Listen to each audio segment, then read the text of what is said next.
Balik po tayo sa mga balita. Naniniwala ang Philippine Navy na ang pag-refuel at battery charging ang naging dahilan ng paglutang ng Russian attack submarine dyan sa West Philippine Sea. Sinasabing kasama kasi nito ang dalawang support vessel nang matyagan ito nila sa karagatang sakop po noong Huwebes. Ang detalye mula kay Mar Gabriel.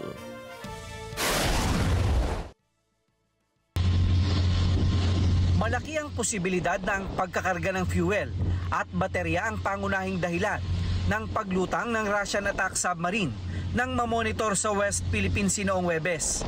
Ayon kay Philippine Navy, Rear Admiral Roy Vincent Trinidad, bukod sa submarine, namataan din nila ang dalawang support vessel na kasama nito na nasa layong 8 hanggang 10 nautical miles. Kabilang dito ang isang rescue tank at isang escort vessel ng Russian Navy. The support vessel mentioned that they were there to refuel the submarine. While it is true that submarines are designed to travel not only on the surface but also submerged, and when submerged they have less effects of the weather. The context of the situation is most likely they were there to receive fuel, to charge their batteries, in as much as a Kilo class is a diesel-electric submarine, or probably to do some minor repairs for whatever derangement they incurred. Maayos daw ang naging komunikasyon ng Philippine Navy sa Russian vessels na nagsabing galing sila sa military exercise sa Malaysia at hinihintay lang nilang gumanda ang panahon bago dumiretso sa kanilang destinasyon sa Vladivostok sa Russia. It was first detected 80 nautical miles off Lubang Island, stationary, meaning to say it was not underway, hindi siya tumatakbo. After a few hours, it was already noticed to be traveling at a slow speed from 3 to 6 knots all the way up north. It is unlikely that they were conducting any nefarious activities. Ayon sa Navy, hindi labag sa international law ang pagdaan ng submarine sa EEZ na maikukonsidera na innocent passage, lalo't itinuturing na nautical highway ang bahaging iyon ng teritoryo. Katunayan, noon lang buwan ng Nobyembre, umabot sa 13,000 mga barko ang namonitor nilang dumaan sa teritoryo ng bansa, kung saan higit 10,000 dito ang foreign vessel. Under the United Nations Convention on the Law of the Sea, submarines or ships need not seek permission of the coastal state when transiting the exclusive economic zone of that coastal state. Maging ang maritime expert na si Professor J. Batong Bakal, walang nakikitang masama sa aksyon ng Russian submarine. Wala namang negative implication yung pagdaan niya kasi daanan naman talaga yun ng lahat ng uri ng barko yung area na yon. Since it's on the surface, you can consider that a threat. Paliwanag ng Philippine Navy, nagulat lang sila ng una dahil ito raw ang unang pagkakataon na nakamonitor sila ng isang submarine sa loob ng EEZ ng Pilipinas sa tulong na rin ng makabagong monitoring capabilities ng AFP. Mabilis naman daw silang nakatugon sa pamamagitan ng pag-deploy ng air assets at ng BRPO sa Rizal. December 1 o linggo ng hapon nang tuluyan ng makalabas sa EEZ ang Russian submarine na ineskorta ng Philippine vessel. Mar Gabriel, para sa Mata ng Agila.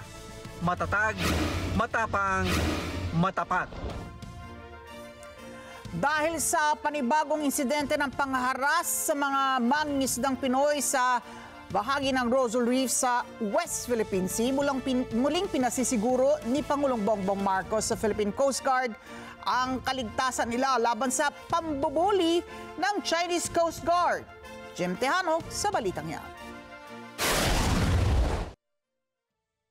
Sa ilalim ng direktiba ni Pangulong Ferdinand Marcos Jr., pinatitiyak sa Philippine Coast Guard o PCG ang kaligtasan ng mga mangingisdang Pinoy at ang malayang pangingisda ng mga ito sa bahagi ng West Philippine Sea. Ito'y kasunod sa naunang report na natanggap ng ahensya ukol sa pangaharas ng CCG sa mga mangingisdang Pinoy doon. Ang ginawa nitong helicopter na to, nag-hover siya ng mababang lipad lamang at 15 feet at ginagawa niya ito sa mga mangingisdang Pilipino. We're thinking that they're doing this as a form of harassment para itaboy ang ating mga mangingisdang Pilipino.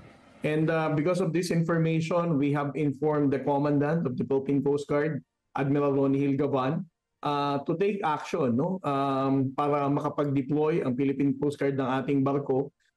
Gaya ng sinabi ko, ang pangako ni Admiral Gaban sa ating Pangulong Bongbong Marcos ay siguraduhin ang kaligtasan ng ating mga mangingisdang Pilipino.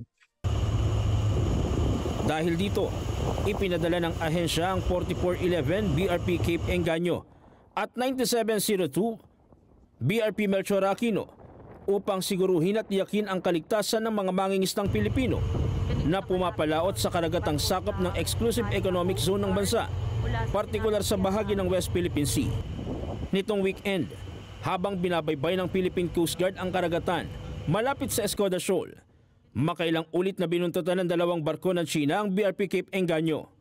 Umaga naman ng December 1 ang makarating ang barko ng PCG malapit sa Iroquois Reef o Rosal Reef, kung saan sinasabing nakaranas ng pangaharas ang mga Pilipinong mangingisda mula sa PLA Navy ng China. Ayon sa PCG, halos 2 linggong nanatili sa Rosal Reef ang mahigit 18 bangka ng mga Pilipinong mangingisda.